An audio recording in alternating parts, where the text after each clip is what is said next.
The galaxy's greatest war was fought without a single shot fired.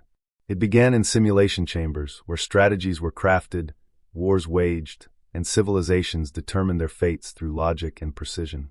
For millennia, the Concord of Intellects, an alliance of the galaxy's most advanced species, had ruled with calculated dominance.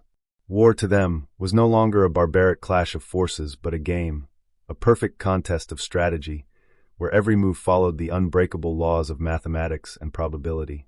Humans, however, were barred from participating.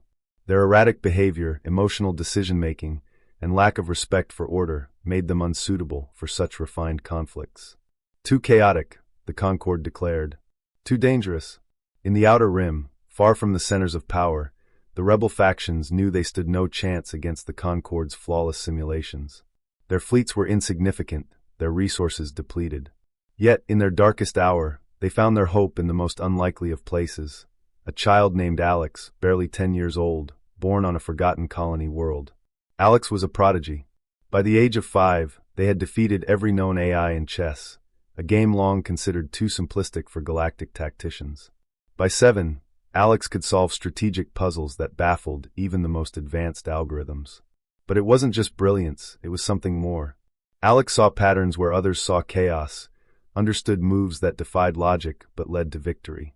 The rebels didn't fully understand it, but they knew one thing. Alex could see what the Concord could not.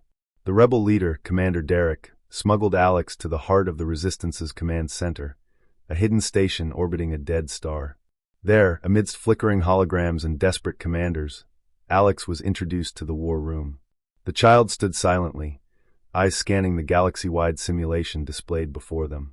"We're losing," Derek admitted, his voice heavy with defeat. "Every strategy we employ, they predict. Every move, they counter." Alex didn't respond immediately. They stepped forward, their small hands brushing across the holographic interface. The board was vast, a representation of star systems, fleets, and supply lines, all interconnected in a web of calculated precision. "They think like machines," Alex whispered. "I don't." The first move Alex made was baffling. A rebel fleet was ordered to abandon a key defensive position and scatter into seemingly random directions. The commanders protested, their logic-driven minds unable to comprehend the strategy. But Derek, desperate and trusting in the child's genius, allowed it. The Concord, observing from their citadel of intellect, saw the move as foolish. "Typical human," one of their warlords sneered. "No sense of order." But then something strange happened. The Concord simulations, designed to anticipate every possible outcome, began to falter. The rebel fleet, instead of being annihilated, reappeared in unexpected locations, striking vital supply lines and vanishing before retaliation could be organized. The perfect web of the Concord's strategy began to unravel. At first, the Concord dismissed it as coincidence. But as the days turned into weeks, their confidence wavered. Every move they made was met with a response they couldn't predict. Their flawless algorithms struggled to adapt to the chaos Alex introduced. In the heart of the rebel command, Alex sat quietly, orchestrating the war like a grandmaster in a tournament. Each move was calculated not in numbers but in intuition, a dance of unpredictability that the Concord could neither comprehend nor counter.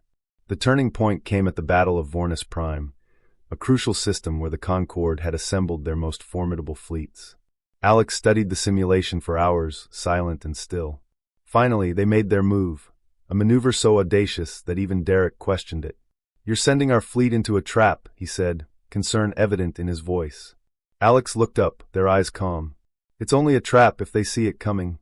The rebel fleet jumped into the system, seemingly falling into the Concord's carefully laid ambush.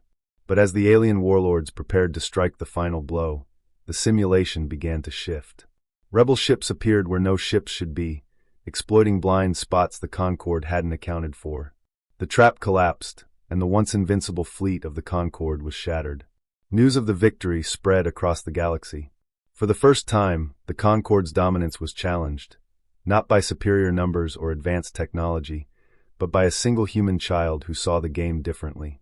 In the aftermath, the Concord convened in their grand chamber, their once unshakable confidence now a shadow of its former self. "This child," one of the warlords muttered, "defies logic. How do we fight what we cannot predict?" No answer came.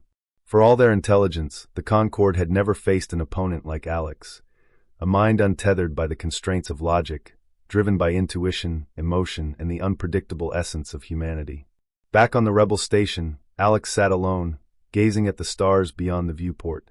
The war was far from over, but the balance had shifted.